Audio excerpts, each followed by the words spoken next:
भलाई अच्छाई कल पर ना टालो। बुरे विचार आए तो कल कर लो, कल पर टाल दो। अच्छा विचार आए आज करो।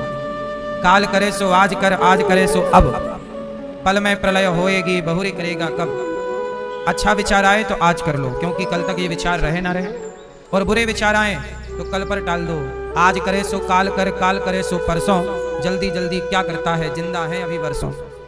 बुरे विचार वर्षों पे टाल दो, कल करेंगे। अच्छा काम आज करना। जैसे कि हमारे श्री राम किशन जी, इन्होंने अपना विचार कल पर नहीं टाला। भागवत सुनना है, वृंदावन जाना है, सबको कथा सुनवानी है, इन्होंने कल पर नहीं टाला। फटाफट तैयारी की और शुरू हो गए तैयारी में। जीवन का भरोसा नहीं है। दोनों बड़े प्रेम से पति पत्नी श्री राम किशन जी, मैया श्रीमती कमला देवी प्रेम से कथा सुन रहे हैं और बहुत खुश हैं। और इनके पुत्रों का भी धन्यवाद कि जो अपने पिता के इस कार्य में साथ दे रहे हैं। आजकल के बेटे अपने बाप को गिलास भर पानी नहीं देते। कुछ बेटों की हम बात कह रहे हैं। कुछ बेटे समाज में ऐसे भी हैं जो बाप को 2 वक्त की रोटी नहीं देते। लेकिन इनके पुत्र श्री सत्यनारायण जी, श्री महावीर प्रसाद जी, प्रभुदास जी, तो इन्होंने क्या किया सत्यनारायण जी ने कि अपने वृद्ध पिता को जैसे श्रवण कुमार ने तीर्थ यात्रा कराई, इन्होंने भी उन्होंने कावड़ से यात्रा कराई, इन्होंने कार से यात्रा करा दी और धाम में लाके भागवत सुनवा दिया। पिता ने भी अपना फर्ज पूरा किया। बाप का धर्म क्या है? आजकल का बाप केवल पैसा बांट देता है, ये तुम्हारा, ये तुम्हारा, ये तुम्हारा। नहीं, केवल पैसा बांटोगे तो पैसा बर्बाद कर सकते हैं बच्चे।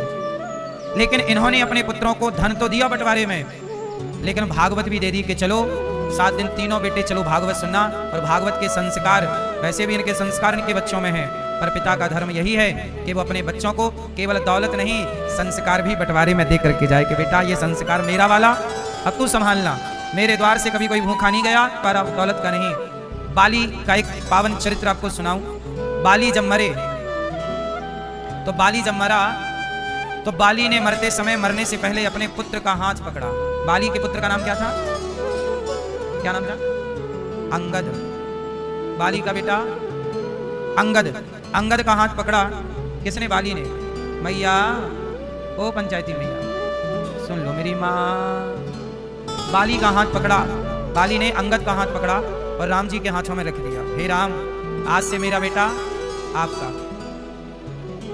सुमित्रा माँ ने अपने बेटे लक्ष्मण का हाथ पकड़ा और राम के हाथ में रख दिया। राम, लक्ष्मण, आज से तुम्हारी माता है सीता और तुम्हारे पिता हैं राम। सुमित्रा माँ ने अपना बेटा राम को सौंप दिया, तो बाली ने भी मरने से पहले अपना बेटा राम को सौंप दिया। इसलिए सुग्रीव राजा बने और अंगद युवराज बना। जबकि होना क्या चाहिए कि राजा का बेटा युवराज होता है। तो सुग्रीव यदि किष्किंधा के राजा हैं, तो सुग्रीव के बाद किष्किंधा किसकी थी? सुग्रीव के बेटे की। पर राम के हाथों सौंप दिया ना अंगद को।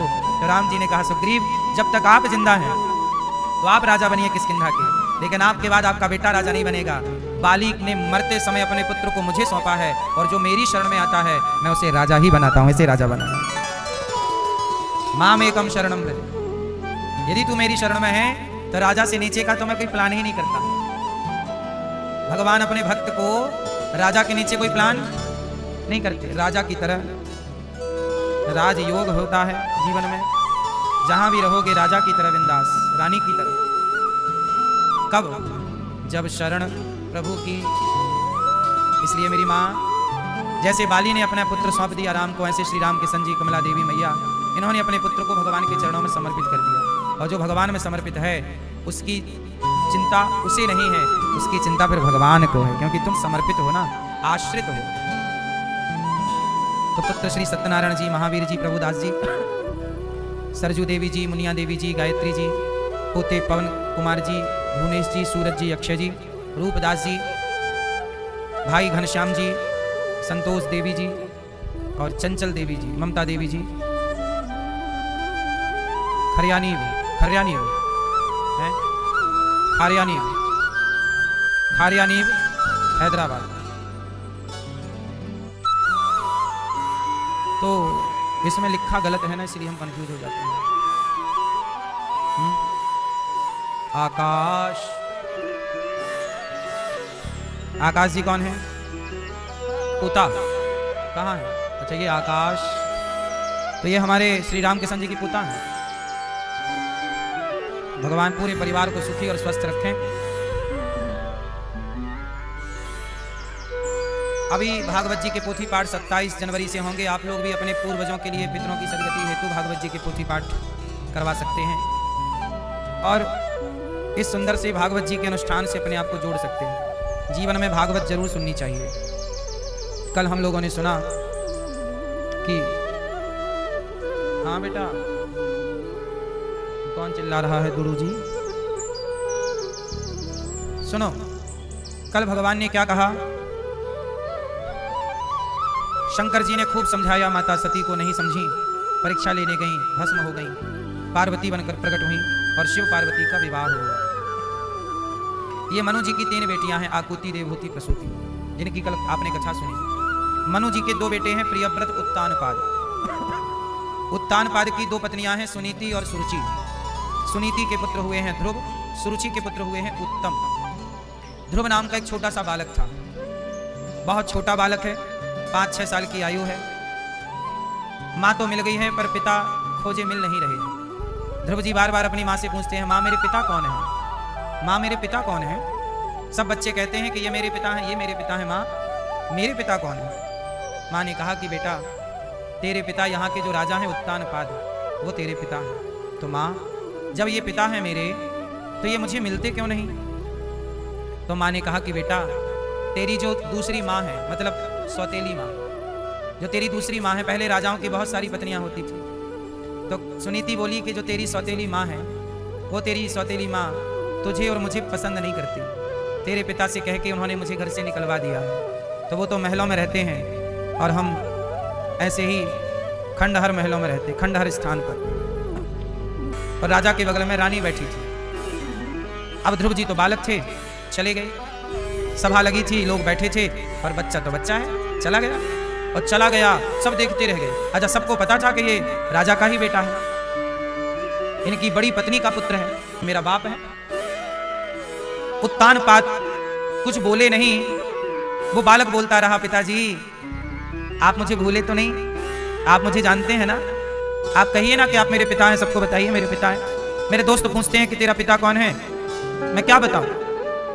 अब बगल में जो बैठी सौतेली माँ, उसका तो दिमाग खराब हो रहा था। उसने भरी सभा में छोटे से बालक ध्रुव जी का हाथ पकड़ा, पिता की गोद से उठाया और नीचे फेंक दिया। जा यहां से, चला जा यहां से, दोबारा मत आना। ध्रुव जी बोले, मां ये मेरे पिता है। सुरुचि बोली, बेटा ये तेरे पिता नहीं है, ये देख ये मेरा बेटा है उत्तम, इसके पिता हैं ये। तू उस अभागिन का बेटा है, जा तू मेरी सौत का बेटा है, चला जा यहां से। और तुझे इस गोद में दोबारा बैठना हो तो जा, पहले भगवान की तपस्या कर, और भगवान जब प्रकट हो जाए तो भगवान से कहना कि हे भगवान मुझे सुरुचि के गर्भ से जन्म दो। जब तू मेरे पेट से जन्म लेगा ना मेरा बेटा बनकर, तब तू इस गोद में बैठने का अधिकारी होगा, चला जा यहां से। तपसाराध्य पुरुषम तस्यैवानुग्रहेण मे गर्भे त्वं साधयात्मानं यदीच्छसि नृपासनम। अब 5 साल के बेचारे छोटा बालक ध्रुव भरी सभा में अपमान कर दिया। जा जा निकल यहां से।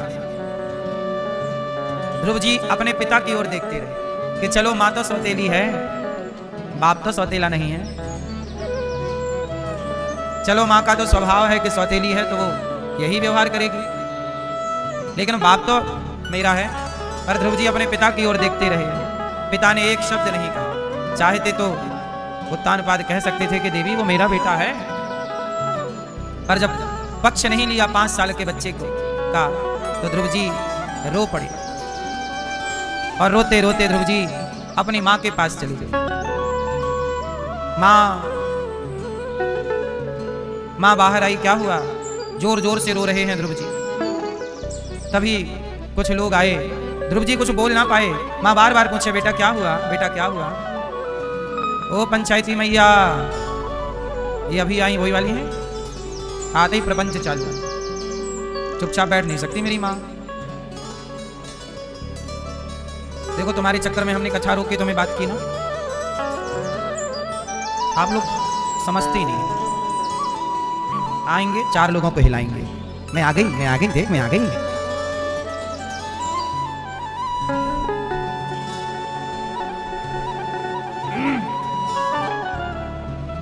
ध्रुव जी रो रहे हैं, लंबी लंबी सांसें ले रहे हैं। और तब तक मंत्री लोग, सभा में बहुत लोग थे जो इस दृश्य को देखे थे, सब लोग आए हैं। और माँ ने कहा कि भैया क्या हुआ? तब पूरी बात बताई कि ये अपने पिता की गोद में गया, सौतेली सुरुचि ने हाथ पकड़ के नीचे गिरा दिया और कह दिया कि जा तू तप कर। अब सुनीति ने अपने बेटे को गोद में बिठाया और अपने ध्रुव को समझा रही हैं। सुरुचि सुनीति बोली, सत्यम सुरुच्या विहितम भवान में यद दुर्भगाया उदरे गृहीतः। क्या कहा सुनीति ने कि बेटा तेरी सौतेली माँ ने गलत क्या कहा? यही तो कहा कि तू अभागिन का बेटा है। बेटा मैं अभागिन हूं, भाग्यवान होती तो तुझे तेरे पिता की गोद में ना बैठा देती।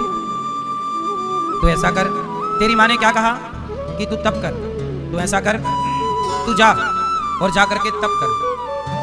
तू पिता की गोद में बैठना चाहता है ना, और तेरी माँ ने क्या कह दिया कि तू इस गोद में नहीं बैठ सकता। तो बेटा मैं बताऊं, पिता से भी बड़ा परम पिता होता है।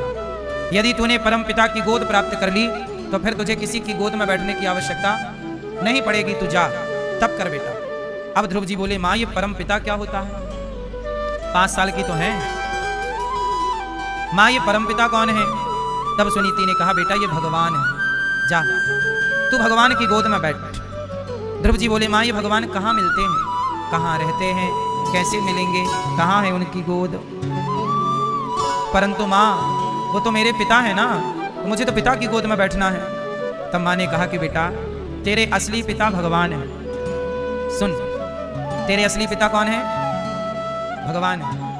देख ये संसार कौन बना रहा है बेटा? ये सृष्टि कौन रच रहा है? हमें किसने बनाया? तुझे किसने बनाया? मूल में सबके पिता कौन है बेटा? सबके पिता कौन? कहने को ये आपके पिता हैं, पर यथार्थ में आपके पिता भगवान ही हैं।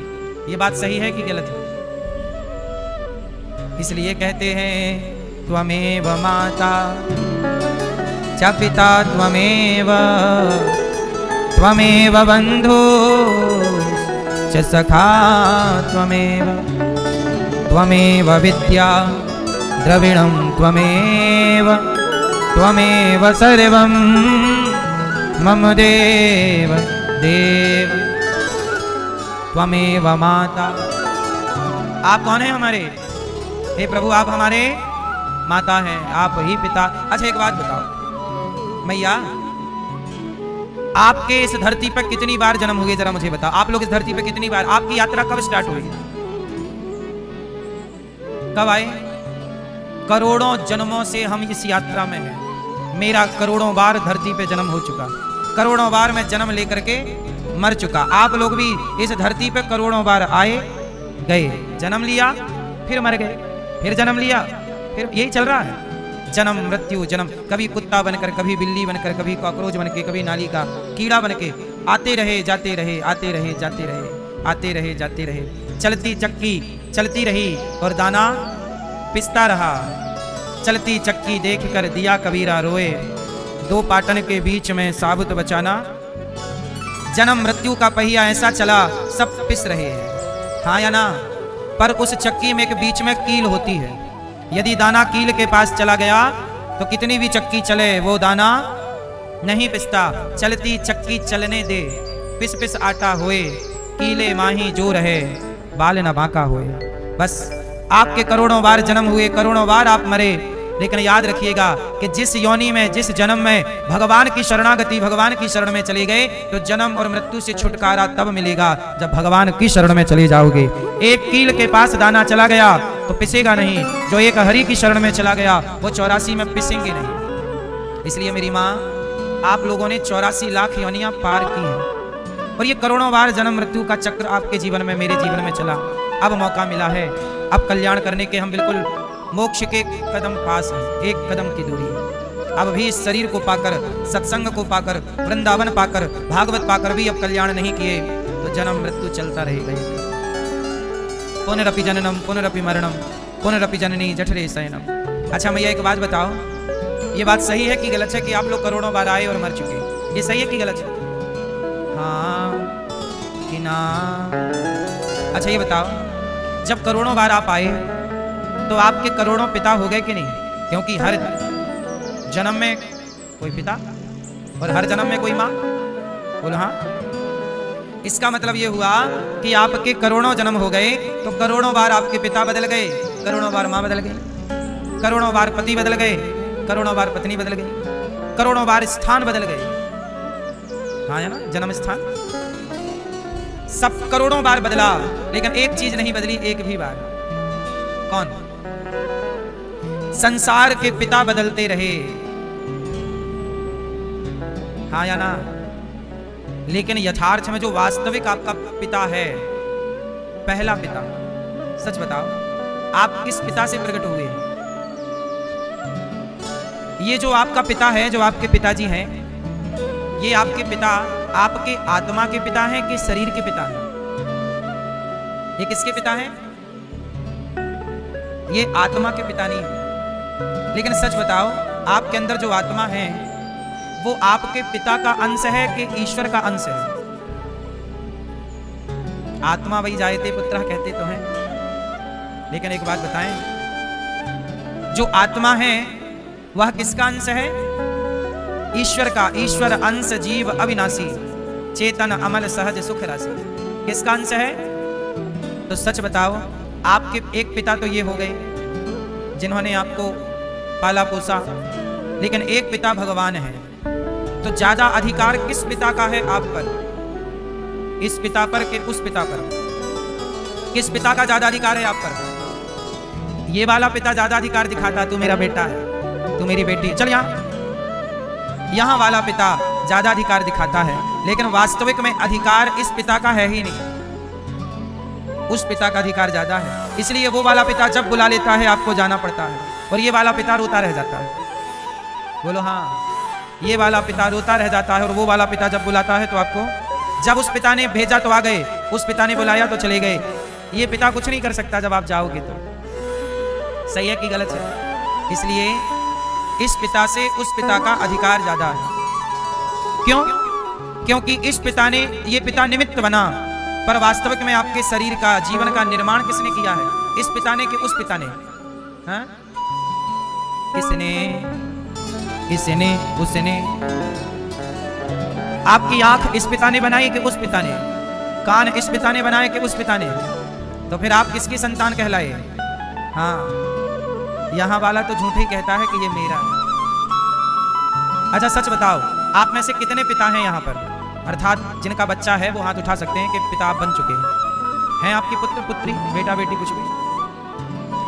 तो सच बताओ ये बेटा आपका है? टोपी वाली भैया, ये बेटा आपका है? आपका नहीं है?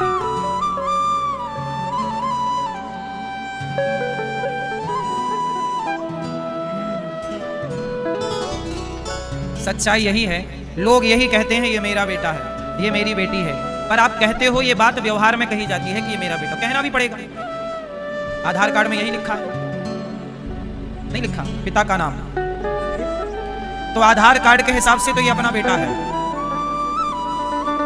पर यथार्थ में ये अपना बेटा, ये संपत्ति परमात्मा की। इसलिए आधार कार्ड में तो कहो कि भाई साहब ये बेटा है, पर वास्तविक में ये जानो कि ये मेरा नहीं, मेरा मुझ में कुछ नहीं, जो कुछ है तेरा, तेरा तुझको अर्पण, क्या लागे मेरा प्रभु। मैं सेवक समेत सुत नारी, इसका मतलब है कि हे प्रभु सब कुछ आपका है, सारी संपत्ति आपकी, नाथ सकल संपदा तुम्हारी। मैं सेवक, ये जो मैं सेवक हूं आपका, मैं सेवक समेत, सुत जो बेटा है, जो पत्नी है, जो दौलत है, और ये जो अनिरुद्धाचार्य है, ये सब प्रभु आपका है। मैं अपने आप को भी आपके हवाले करता हूं। मैं भी ईश्वर की प्रॉपर्टी हूं, मैं भी ईश्वर की अमानत हूं। जब मैं ही ईश्वर का हूं तो मैं क्या कहूं कि ये मेरा है? ये मेरा है ना, मेरी माँ ध्रुव जी को बात समझा दी माने कि तेरे पिता असली ये नहीं है, तेरे असली पिता। अब ध्रुव जी की समझ में आ गई कि असली पिता वो, या मुझे उनकी गोद में बैठना। अब बताओ कहाँ है, अब बताओ कहाँ है मैया, भगवान कहाँ है? गुलाबी मैया, भगवान कहाँ है? हर जगह पीली मैया, भगवान कहाँ है? हर जगह कण कण में। कहाँ है भगवान? कण कण में है। आपने देखे हैं मैया भगवान?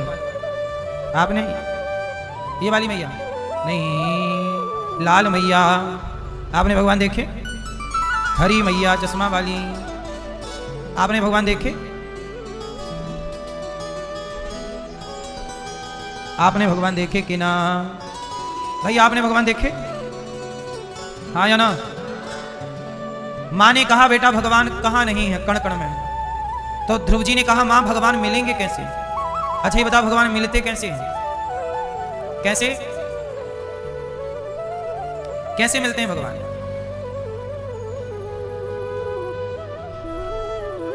कैसे मिलते हैं भगवान? हैं?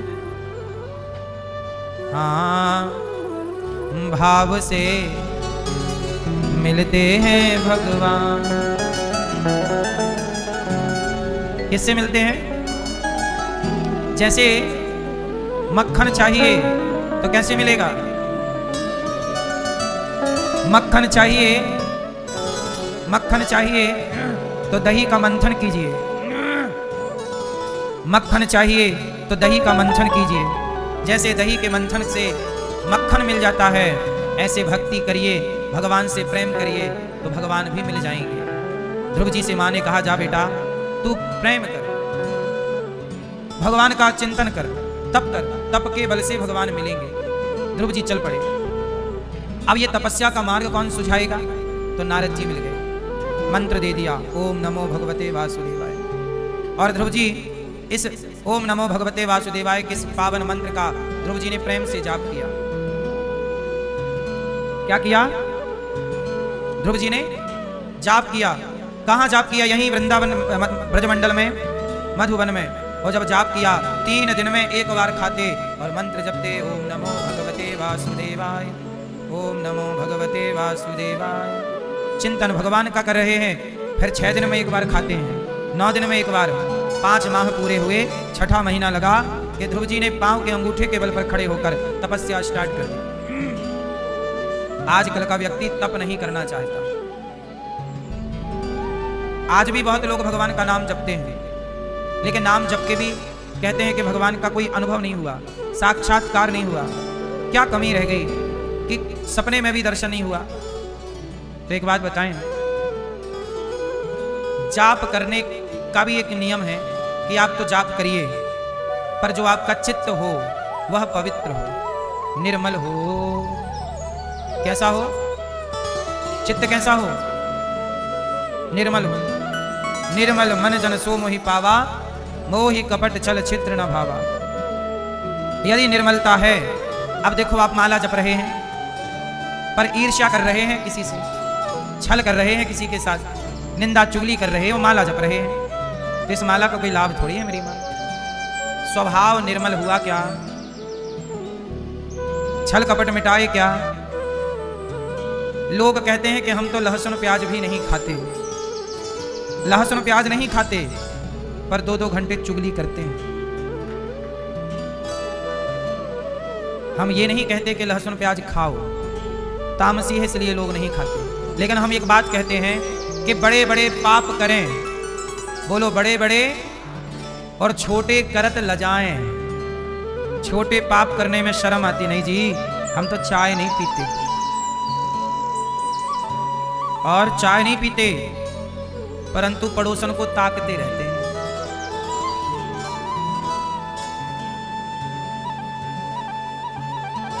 तो बताओ चाय बुरी है कि ताकना बुरा है? चाय छोड़ दी, ताकना नहीं छोड़ा। लहसुन प्याज छोड़ दी, निंदा चुगली नहीं छोड़ी। इसका मतलब यह है मेरी मां कि सबसे बड़ा पाप क्या है? क्या छोड़ना चाहिए? करें ईर्ष्या। एक बात बताओ, सच बताना मैया, आप लोग अपने परिवार में, पड़ोसियों से, परिवार में किसी से ईर्ष्या, द्वेष, निंदा, चुगली आप लोग करते हो कि नहीं? सच बताओ, हैं? करते हो ना? मैया पड़ोसन से क्या पूछ रही हो मेरी माँ? करती तुम हो, पूछ रही हो तुम करती हो? क्या कह दें? हाँ कर दें?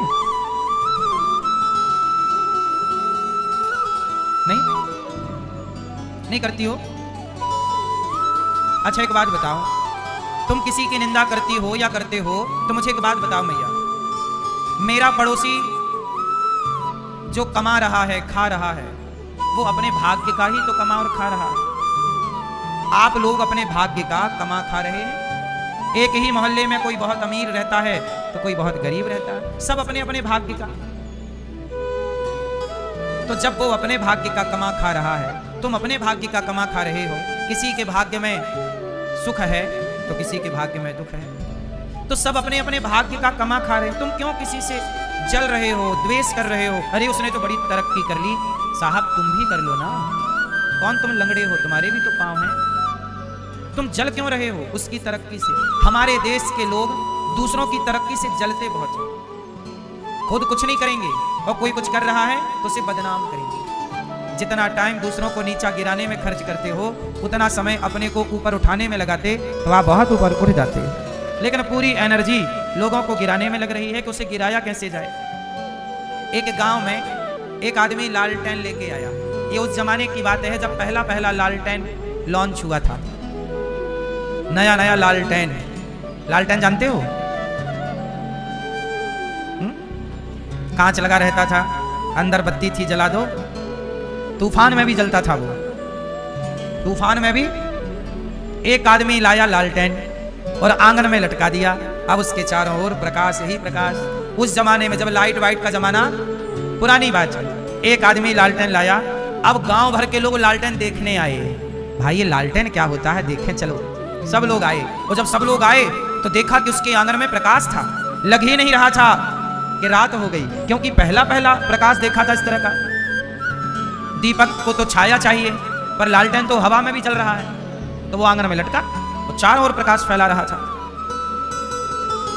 तो अब गांव वाले भैया बैठ गए चारों ओर और सोचे कि देखो, अपने घर तो लालटेन है नहीं, अपने घर में तो प्रकाश है नहीं, उसका लालटेन है। ऐसा करो, उसके लालटेन का कांच फोड़ दो,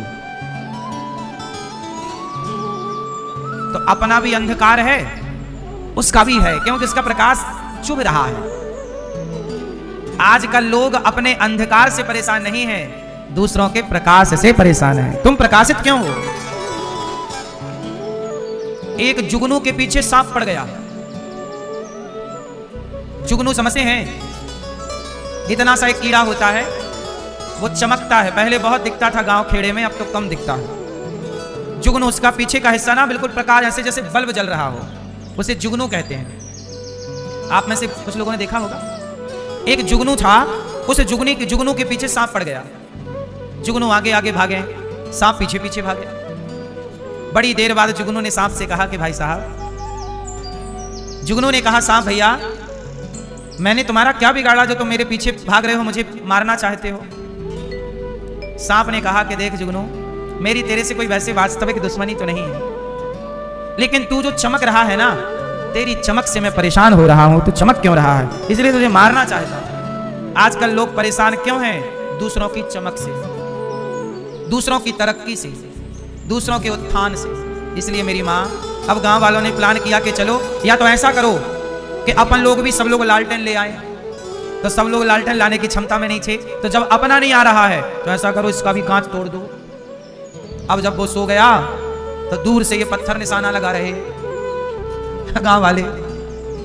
निशाना लगाए, पर निशाना लगा नहीं, उसकी नींद खुल गई। वो नींद खुली तो उसे लगा अच्छा लालटेन जला रह गया, बुझा के अंदर कर लिया। अब गांव वाले फिर परेशान, भाई बुझ नहीं पाया इसका, कल ट्राई करेंगे।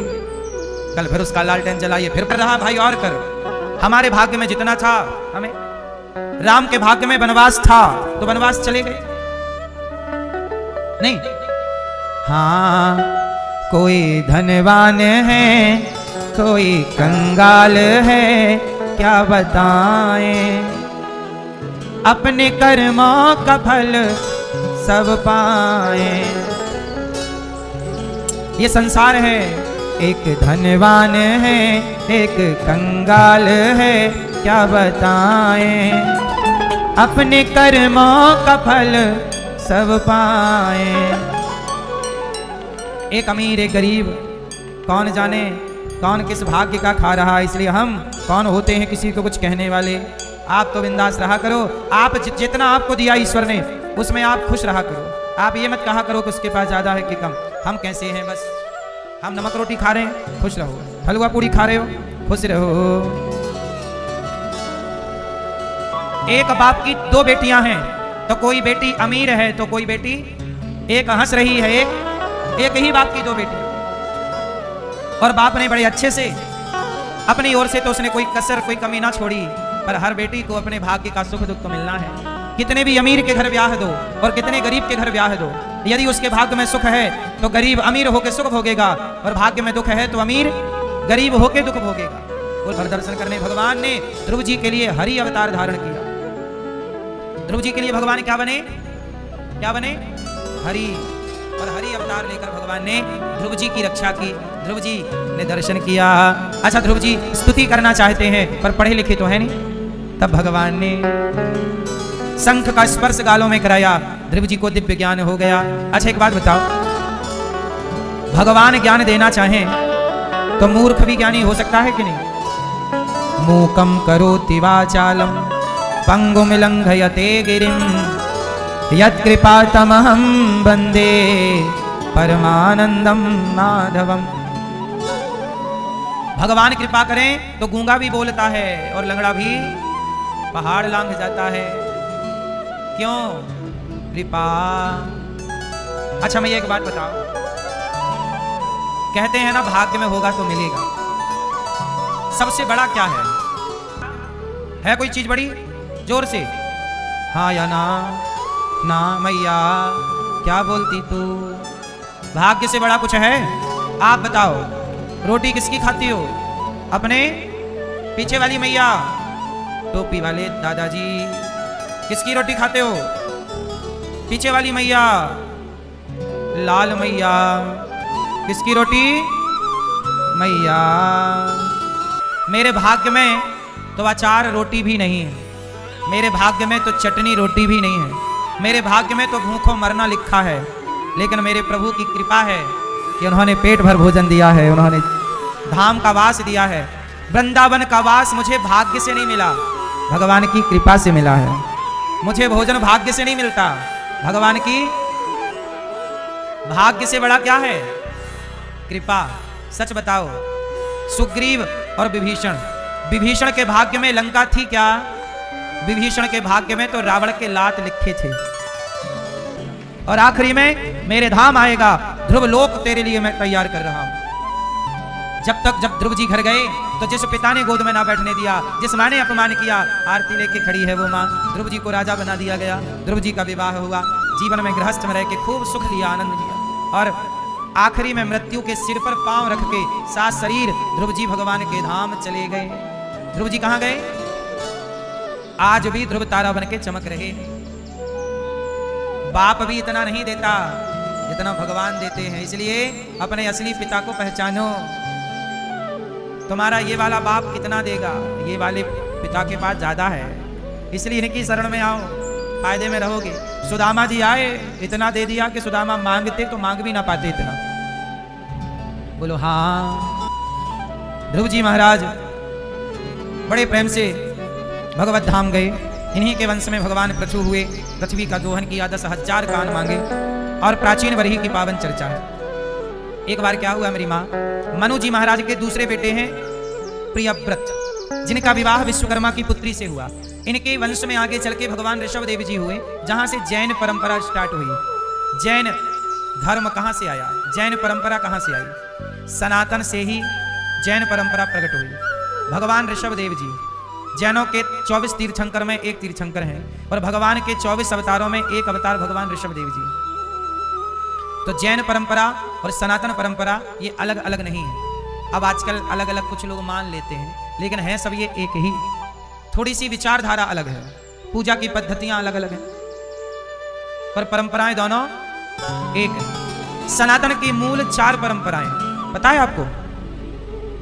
बता दूं 2 मिनट में। सनातन की मूल 4 परंपराएं, जैसे सनातन तो है जिसे आप सनातनी कहते हैं, हिंदू कहते हैं, ऐसे ही होते हैं जैन।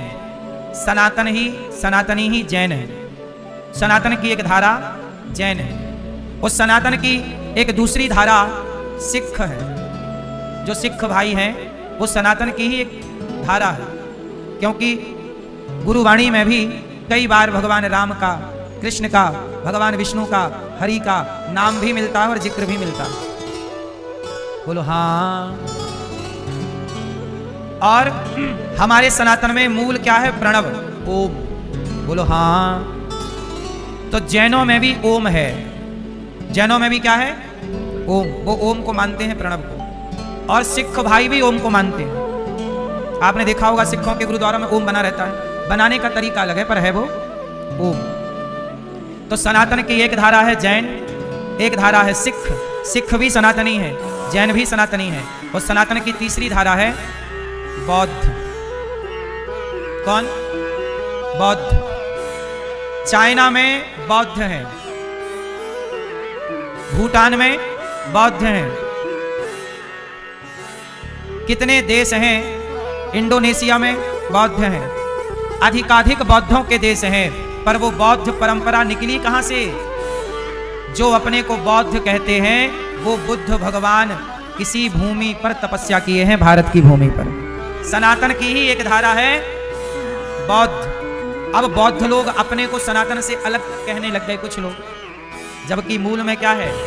सनातन। सनातन से निकली ये व्यवस्थाएं रही। जैसे एक बेटे के बंटवारे, एक बाप के 4 बेटे होते हैं तो बंटवारा हो जाता है, ऐसे ही सनातन इतना विशाल था कि बाद में सबने बंटवारा कर लिया कि हम ये बन के रहेंगे, हम जैन बन के रहेंगे, हम सिख बन के रहेंगे, हम बौद्ध बन के रहेंगे। तो ये चारों मूल सनातन की विचारधारा है। कुछ कुछ बातें अलग हैं लेकिन मूल सनातन है। जड़ क्या है सबकी? सनातन। इसलिए आप देखो कि हिंदुओं पर जब जब खतरा आया, सनातनियों पे जहां जहां जब जब खतरा आया, तो जैन, सिख और बौद्धों पर भी खतरा आया। जहां हिंदू सुरक्षित है वहां जैन, बौद्ध और सिख सुरक्षित। उदाहरण से देखो बांग्लादेश। बांग्लादेश में क्या जैन सुरक्षित हैं? क्या बौद्ध सुरक्षित हैं? क्या सिख सुरक्षित हैं? हिंदू सुरक्षित नहीं रहेगा तो ये तीनों भी सुरक्षित नहीं रहेंगे, क्योंकि पेड़ की जड़ सुरक्षित है तो पूरा 70 साल देख लो उठा के कि क्या बचा इन 70 सालों में? एक भी जैन मंदिर नहीं बचा पाकिस्तान में, एक भी बौद्ध मंदिर नहीं बचा, और गुरुद्वारे तो ना के बराबर कहां है। इसलिए सनातन की ये 3 धाराएं हैं। इसलिए हम सब चारों मिलकर के रहेंगे तो ठीक रहेगा, और यदि आपस में यदि मनमुटाव, मनभेद रखेंगे तो हम सबका नुकसान है। क्यों जी? बात सही है। तो भगवान ऋषभदेव जी से बात चली तो यहां भगवान हमारे ऋषभदेव जी के विवाह इंद्र की पुत्री जयंती के साथ हुआ था। इनके 100 पुत्र हुए भगवान ऋषभदेव जी के। सबसे बड़े का नाम भरत। भरत जी सब छोड़ के गंडकी के किनारे चले गए। भरत जी ने सब छोड़ दिया, पर आखिरी में उनका मन एक मृग के बच्चे में लग गया, और मृग के चक्कर में जब मृग में लगा, मृग का चिंतन करते करते मरे। तो यमराज जी ने कहा आप मृग का चिंतन करते आए हैं, इसलिए आपको मृग की योनि में जाना पड़ेगा। आप लोग मैया सुन लो, मरते समय आपका मन जहां लगेगा, जैसी मति होगी वैसी गति होगी। मैया आप लोग अगले जन्म में क्या बनना चाहती हो? क्या क्या बनना चाहती हो मैया आप अगले जन्म? मैया आप क्या बनोगी लाल मैया अगले जन्म में? पप्पू की अम्मा फिर आओगी संसार में? आओगी कि नहीं? अगले जन्म में क्या बनोगी? क्या? हे मेरी माँ, आप क्या बनोगी अगले जन्म में? भैया आप लोग क्या बनोगे? मानव जीवन पाए हो और यदि मोक्ष नहीं पाए तो आप बड़े नुकसान में चले जाओगे। फिर जन्म लोगे, फिर यहाँ के लाते बातें खाओगे, कब तक उलझोगे चक्कर, कब तक काटोगे। इसलिए किनारे लग जाओ।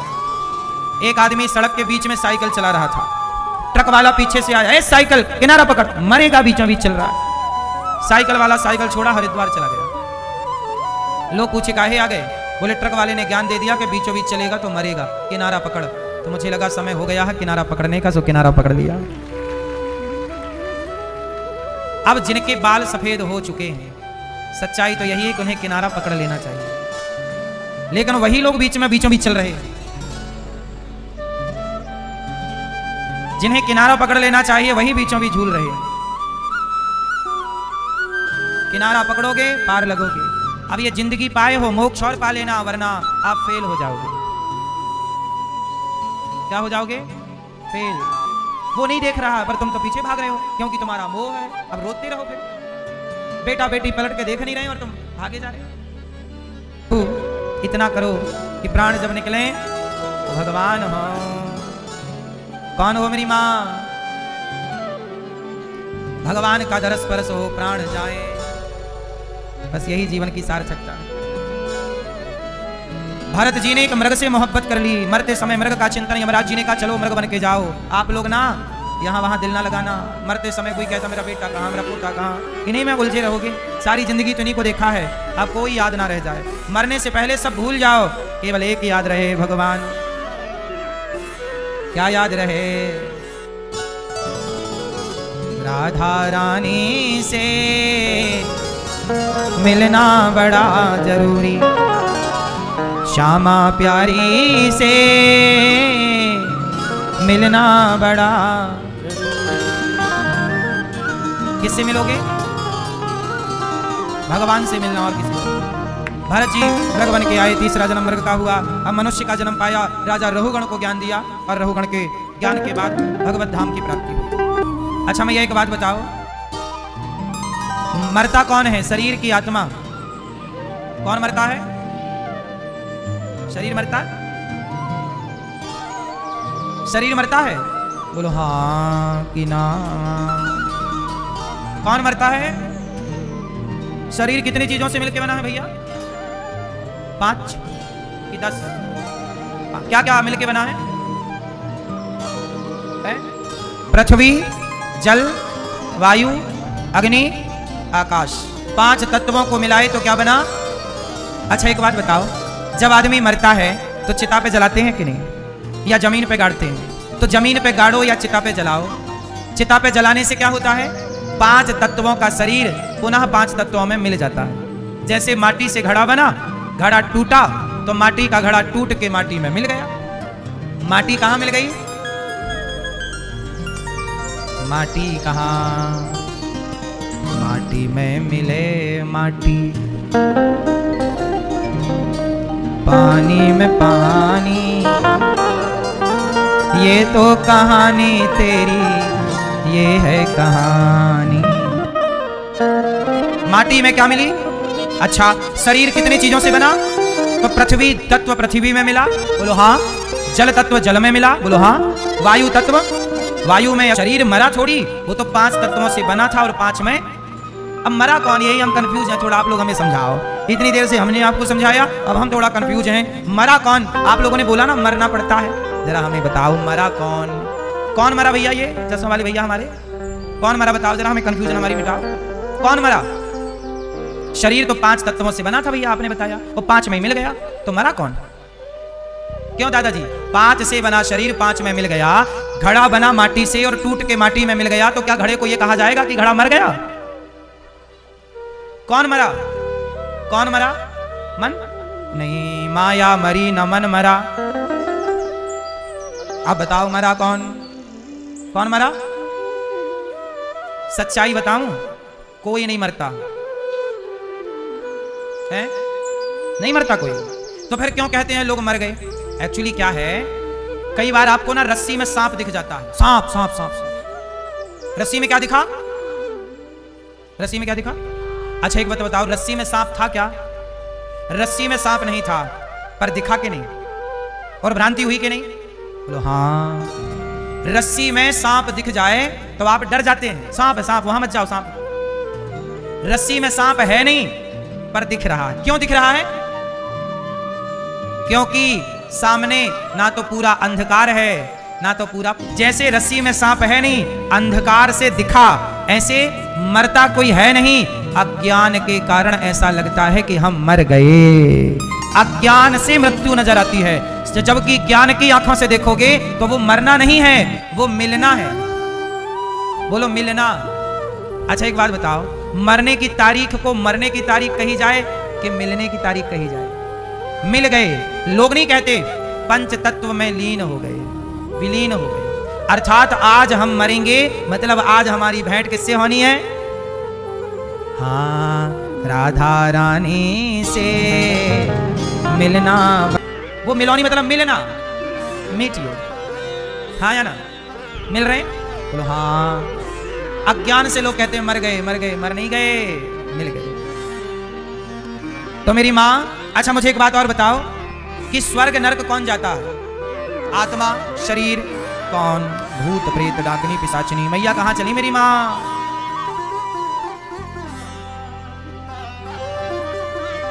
सुनो, आत्मा को सुख दुख होता नहीं है, वो ईश्वर का अंश है। गीता में स्पष्ट लिखा है। कौन भोगता है? सूक्ष्म शरीर। जो आपका सूक्ष्म शरीर है वही स्वर्ग नरक जाता है और वही कर्मों का दंड भोगता है। जैसे आप लोग यहाँ से मर के जाते हो तो यमराज जी वहां पूरा आपकी डायरी लिए बैठे रहते हैं। आओ आओ आओ आओ लीला देवी, आओ आओ बैठो यहाँ, बताए तुम्हारी लीला। आओ घनश्याम दास, आओ यहाँ बैठो।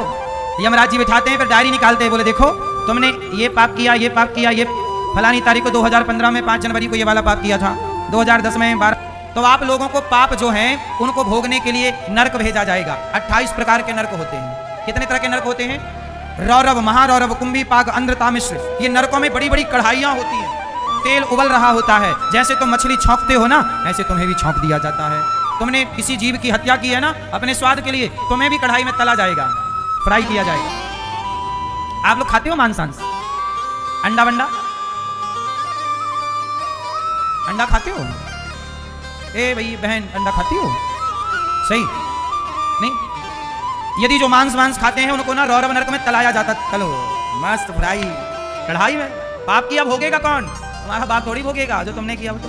अच्छा, जो लोग पराई स्त्री से संबंध बनाते हैं, पराई पुरुष से संबंध बनाते हैं, उनके लिए एक दूसरा नरक है। वहां लोहे का पुरुष खड़ा है, गरम लाल, उससे तुम्हें चिपकाया जाएगा।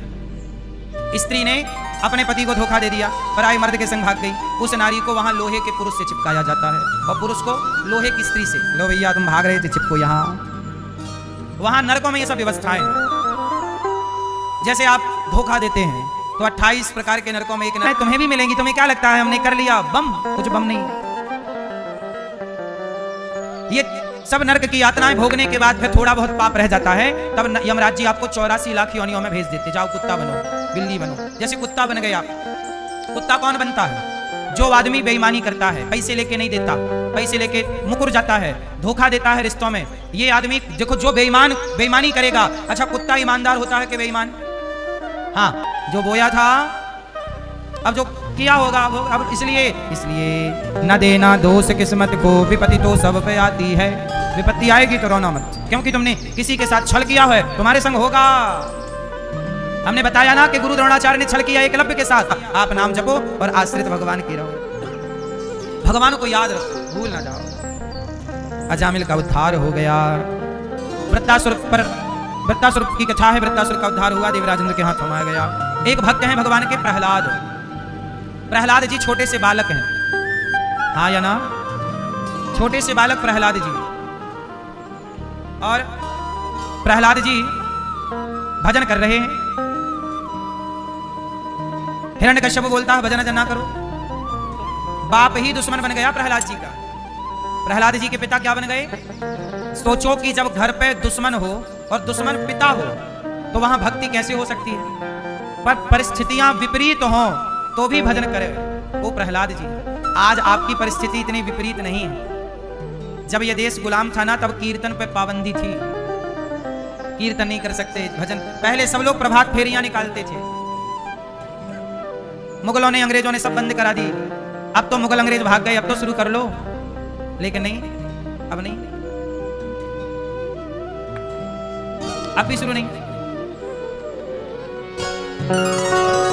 अब भी शुरू नहीं है मेरी माँ। कलयुग में देखो क्या शुरू है, कलयुग में मंदिर में क्या है। दादाजी आप लोग प्रभात फेरी निकालते हो कि नहीं? प्रभात फेरी यानी मैया, बूढ़ी बूढ़ी मैया आप लोग भी निकाला करो, कीर्तन किया करो, भगवान का चिंतन। तुम केवल लड़ती हो बस, कीर्तन करो।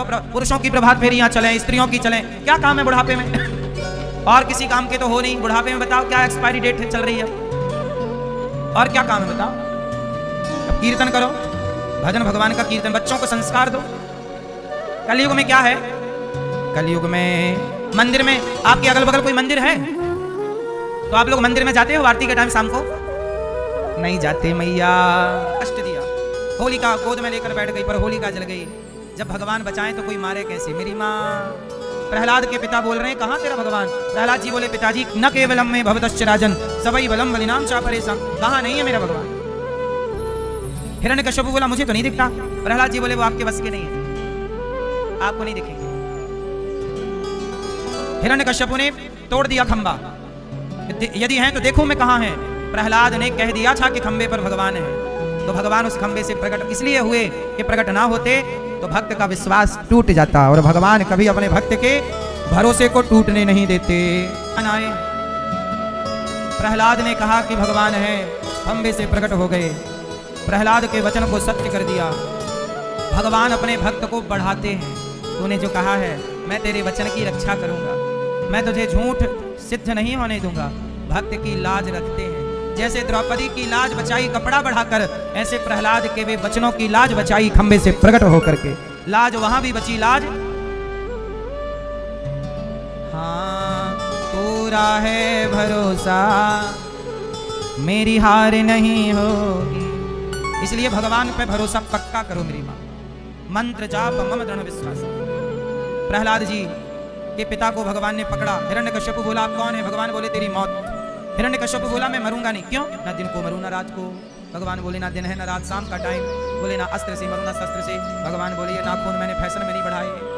बोले 12 महीने, किसी 12 महीने में किसी महीने नहीं मरूं। भगवान बोले 13वां महीना चल रहा पुरुषोत्तम महीना। बोले ना अंदर मरूं ना बाहर। भगवान बोले देहरी में मारूंगा, ना ऊपर मरूं ना नीचे। भगवान बोले गोद में मारूंगा।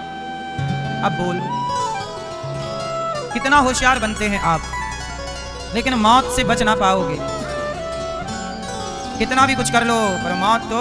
हिरण्यकश्यप की छाती फाड़ दी भगवान ने, हाथों की माला बनाई, हिरण्यकश्यप मारा गया। प्रहलाद को भगवान गोद में बिठा रहे हैं, और जैसे गाय बछड़े को चाट रही है ऐसे भगवान नरसिंह प्रहलाद को चाट रहे हैं। चाट क्यों? जैसे गाय प्यार करती है बछड़े को चाट कर, वो उसकी ममता है। ऐसे भगवान भक्त को, नरसिंह है ना तो शेर का मुंह है, तो शेरनी भी अपने बछड़े को नहीं चाट, वो अपने शावक को चाटती। ऐसे ये चाट चाट के प्यार प्रहलाद पे लुटा रहे। बेटा कुछ मांग लो। प्रहलाद जी बोले प्रभु आप मिल गए और क्या चाहिए, कुछ तो मांगो। अच्छा तो मेरे पिता आपको गाली देते थे, इनकी सदगति कर दीजिए। भगवान बोले प्रहलाद तेरी 21 पीढ़ियां होती तो मैं उनकी भी सदगति कर देता। प्रहलाद तेरे पिता की तो सदगति है, और कुछ मांग। प्रहलाद जी बोले प्रभु कभी कुछ मांगने की इच्छा ही ना हो। धन्य है प्रहलाद, सामने भगवान खड़े कह रहे हैं मांगो। कोई और होता तो क्या ना मांग लेता। आप लोग तो दिन भर मांगते रहते भगवान ये दे दो वो दे दो, और यहाँ भगवान कह रहे हैं प्रहलाद जी को मांगो, वो कुछ नहीं मांग रहे हैं, और आपको कह कोई नहीं रहा फिर भी मांगे जा रहे हैं। हे भगवान ये और दे दो वो और दे दो। प्रहलाद जी धन्य है, कोई कामना नहीं, कुछ नहीं चाहता भगवान में। अच्छा भगवान ने राजा बना दिया प्रहलाद जी। राजा से कम में तो भगवान बात ही नहीं करते। अपने भक्त को क्या बनाते हैं? प्रहलाद जी को भगवान ने राजा बनाया। अंत में भगवान प्रहलाद जी को अपने पास बुलाते हैं। राजा बनके प्रहलाद जी भगवत चिंतन कर रहे हैं।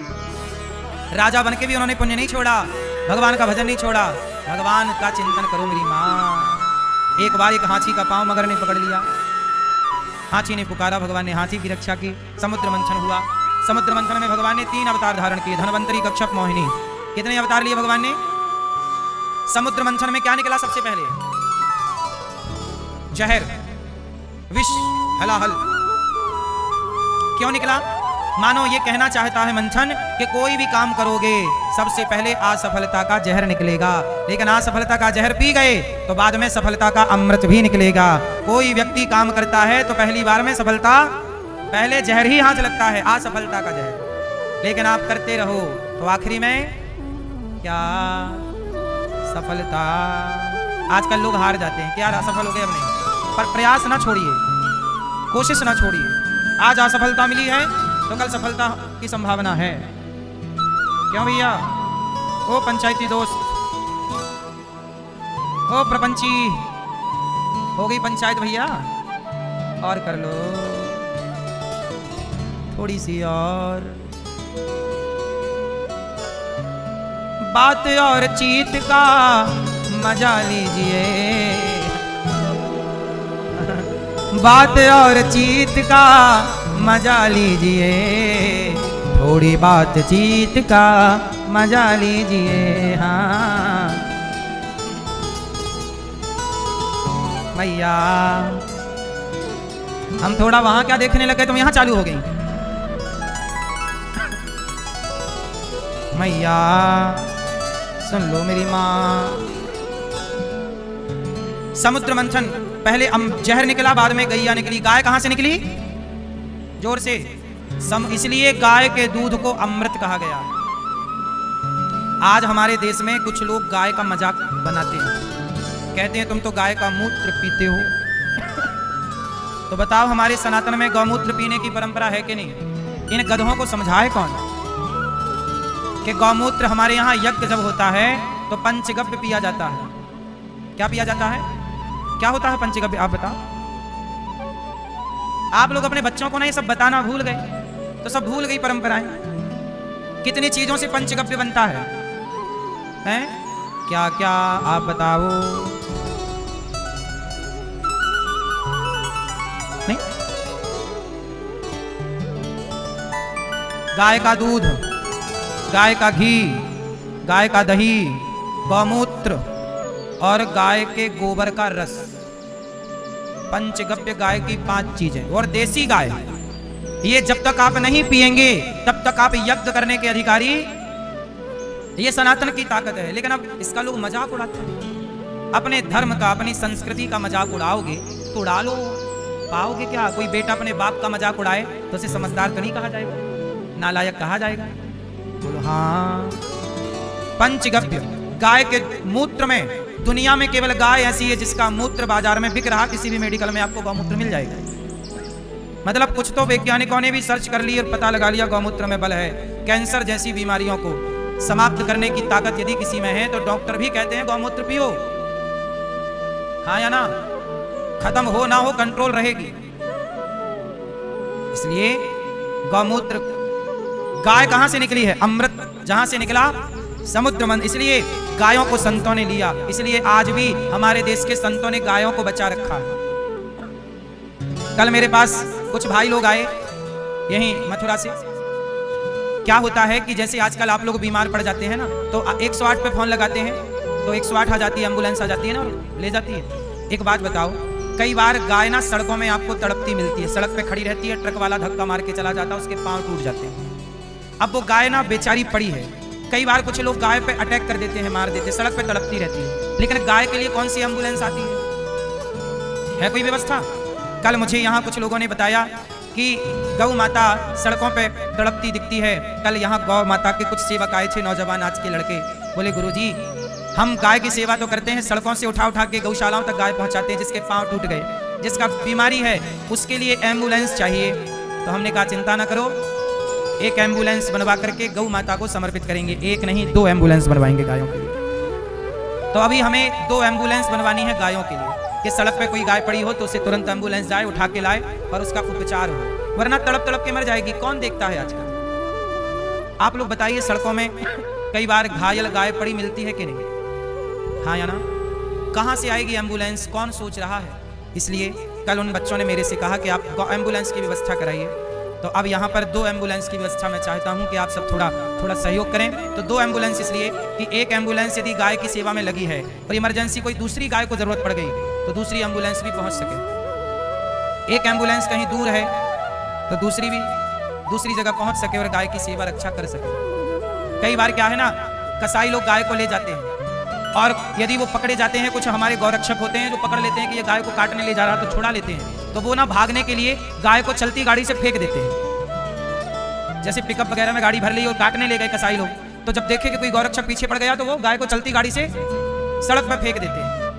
और जब गाय को फेंकते हैं तो वो चलती गाड़ी से जब गिरती है तो उसके पाँव टूट जाते हैं, फिर वो चल नहीं सकती। तो फिर उसे एम्बुलेंस से लाके उसका उपचार कराना पड़ता है। कुछ गाय तो मर जाती हैं, जो मर गई तो मर गई, पर जो बची है उसकी रक्षा करना तो धर्म है। तो हमें 2 एम्बुलेंस गाय के लिए चाहिए। तो यदि आप लोग सहयोग कर सकें तो अवश्य सहयोग कीजिएगा। देखिए समाज की सेवा है, ये छोटे छोटे काम हैं जिन कामों को हम सबको करना है। गाय, अब गाय रास्ते में बीमार पड़ी है, उसके दवाई में यदि 500 का खर्च आ रहा है, 1000 रुपए का खर्च आ रहा है, तो कौन देगा? किससे मांगोगे?